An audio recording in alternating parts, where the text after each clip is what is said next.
15वां अध्याय दैत्यों का धर्म एवं सदाचार का पालन, सुकेशी के नगर का उत्थान पतन, वरुणा असी की महिमा, लोकार्क प्रसंग।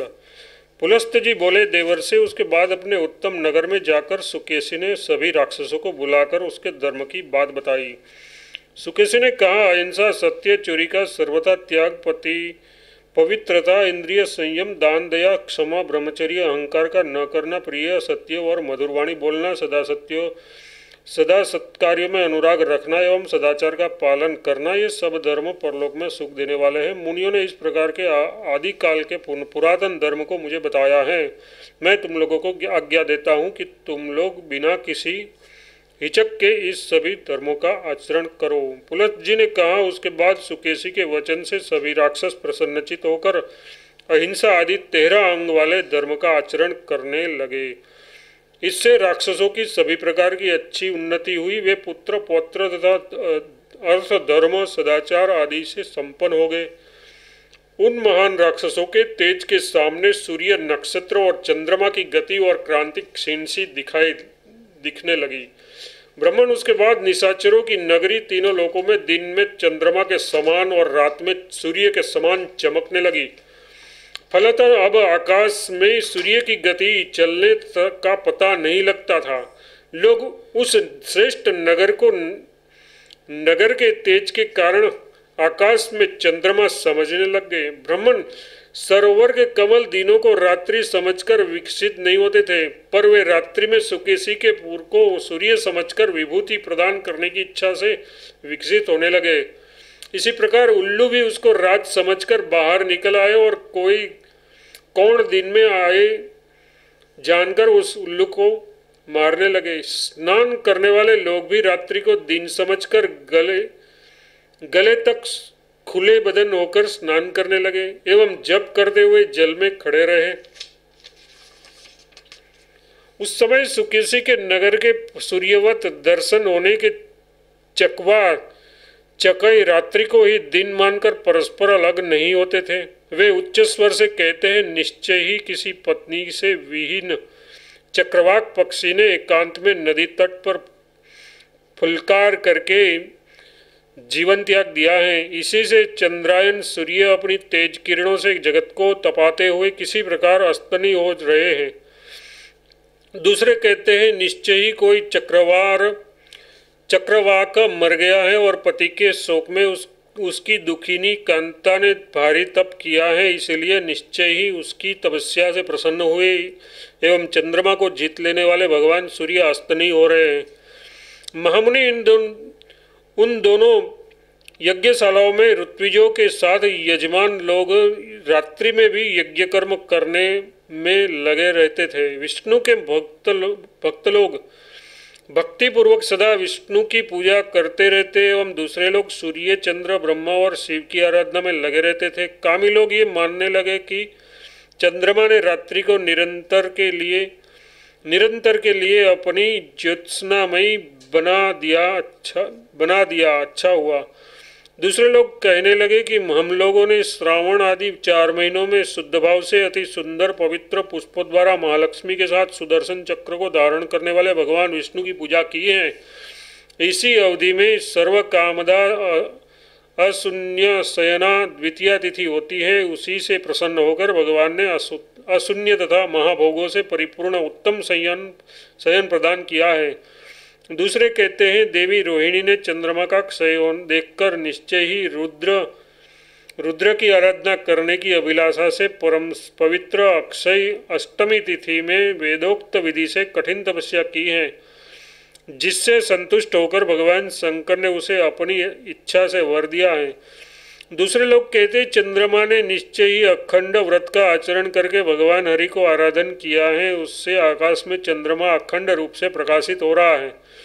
दूसरों ने कहा, चंद्रमा ने अत्यधिक तेज वाले श्री विष्णु के चरण युगल की विधिपूर्वक पूजा करके अपनी रक्षा की है। उससे तेजस्वी चंद्रमा सूर्य पर विजय प्राप्त करके हमें आनंद देते हुए दिन में सूर्य की भांति दीप्तिमान हो रहे हैं। अन्य अनेक प्रकार के कारणों से सचमुच ये लक्षित हो रहा है कि चंद्रमा ने चंद्रमा के द्वारा पराजित हुए सूर्य पूर्ववत दीप्यमान नहीं दिख रहे।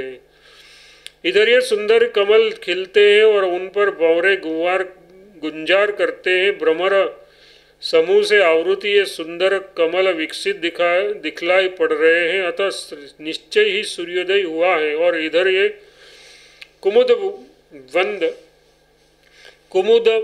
वृंद खिले हुए हैं, अतः लगता है कि प्रतापवान चंद्रमा उदित हुआ है। नारद जी इस प्रकार वार्ता करने वाले के वाक्यों को सुनकर सूर्य सोचने लगे कि ये लोग इस प्रकार शुभाशुभ वचन क्यों बोल रहे हैं। भगवान दिवाकर ऐसा विचार कर ध्यानमग्न हो गए और उन्होंने देखा कि समस्त त्रैलोक्य चारों ओर से राक्षसों द्वारा ग्रस्त हो गया है। तब योगी भगवान भास्कर राक्षसों की वृद्धि तथा तेज की असहनीयता को जानकर स्वयं चिंतन करने लगे। उन्हें ये ज्ञात हुआ कि सभी राक्षस सदाचार परायण, पवित्र, देवता और ब्राह्मणों की पूजा में अनुरक्त तथा धार्मिक हैं। उसके बाद राक्षसों को नष्ट करने वाले तथा अंधकार रूपी हाथी के लिए तेज किरण रूपी नख वाले सिंह के समान सूर्य उसके विनाश के विषय में चिंतन करने लगे। अंत में सूर्य को राक्षसों के अपने धर्म से गिराने का मूल कारण मालूम हुआ, जो समस्त धर्म का विनाशक है।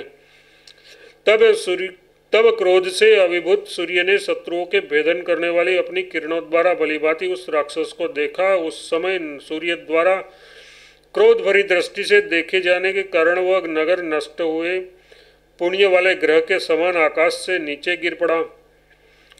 अपने नगर को गिरते देखकर सुकेशी ने उच्च स्वर से खींचने के स्वर में नमो भवाय सर्वाय ये कहा। उसकी उस खींच को सुनकर गगन में विचरण करने वाले सभी चारण चिल्लाने लगे, हाय हाय हाय हाय, ये शिव भक्त तो नीचे गिर रहा है। सर्वत्र व्याप्त और अविनाशी नित्य शंकर ने चारणों के उस उच्च वचनों को सुना और फिर सोचने लगे, ये नगर किसके द्वारा पृथ्वी पर गिराया जा रहा है। उन्होंने ये जान लिया कि देवों के पति सहस्त्र किरणमाली सूर्य द्वारा राक्षसों का ये पूरा गिराया गया है। उससे त्रिलोचन शंकर क्रोध हो गए और उन्होंने भगवान सूर्य को देखा। त्रिनेत्रधारी शंकर के देखते ही वे सूर्य आकाश से नीचे आ गिरे। आकाश से नीचे वायुमंडल मार्ग में वे इस प्रकार गिरे जैसे यंत्र के द्वारा कोई पत्थर फेंका गया हो। फिर पलाश पुष्प के समान आभा वाले सूर्य वायुमंडल से अलग होकर किन्नरों एवं चारणों से भरे अंतरिक्ष से नीचे गिर गए। उस समय आकाश से नीचे गिरते हुए सूर्य चारणों से घेरे हुए ऐसे लग रहे थे जैसे ताल वृक्ष से गिरने वाला अदब का ताल पर कपियों से गिरा हो। तब मुनियों ने किरणमाला भगवान सूर्यदेव के समीप जाकर उससे कहा कि यदि तुम कल्याण चाहते हो तो विष्णु के क्षेत्र में गिरो। गिरते हुए ही सूर्य ने ऐसा सुनकर उस तपस्वियों से पूछा, विष्णु भगवान का वह पवित्र क्षेत्र कौन सा है, आप लोग इसे मुझे शीघ्र बताइए। इस पर अब मुनियों ने सूर्य से बताया, सूर्यदेव आप महाफल देने वाले उस क्षेत्र का विवरण सुनिए। इस समय ये क्षेत्र वासुदेव का क्षेत्र है, किंतु भविष्य में वह शंकर का क्षेत्र होगा। योग साई से प्रारंभ कर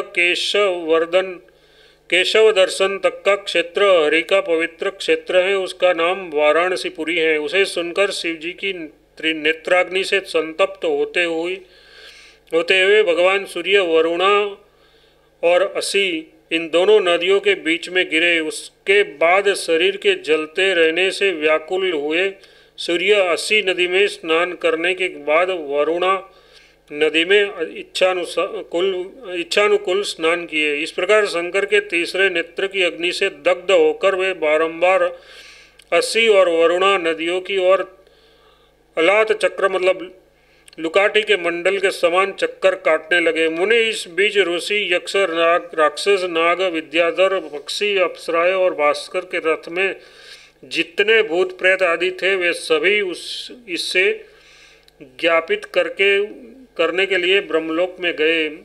तब सूर्यपति इंद्र ब्रह्मा देवताओं के साथ सूर्य की शांति के लिए महेश्वर के आवास स्थान पर मंदर पर्वत पर गए। वहां जाकर तथा देवेश शूलपाणी भगवान शिव का दर्शन करने के बाद भगवान ब्रह्मा जी भास्कर के लिए उन्हें शिव जी को प्रसन्न उन्हें सूर्य को वाराणसी में लाए। फिर भगवान शंकर ने सूर्य भगवान को हाथ में लेकर उसका नाम लोल रख दिया और उन्हें पुनः उसके स्थान पर स्थापित कर दिया। दिन करके अपने रथ में आरूढ़ हो जाने पर ब्रह्मा सुकेशी के पास गए और उसे भी पुनः बांधो और नगर सहित आकाश में पूर्ववत स्थापित कर दिया।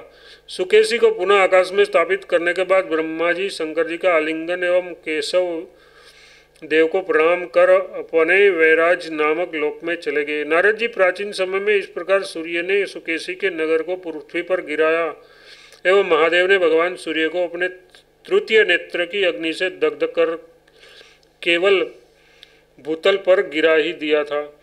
फिर शंकर ने सूर्य को प्रतिभाषित होने के लिए भूमि तल से आकाश में स्थित किया और ब्रह्मा ने निशाचर राज को उसके पूर्व और बंधुओं के साथ आकाश में फिर संस्थापित कर दिया। इस प्रकार श्री वामन पुराण में 15वां अध्याय समाप्त हुआ।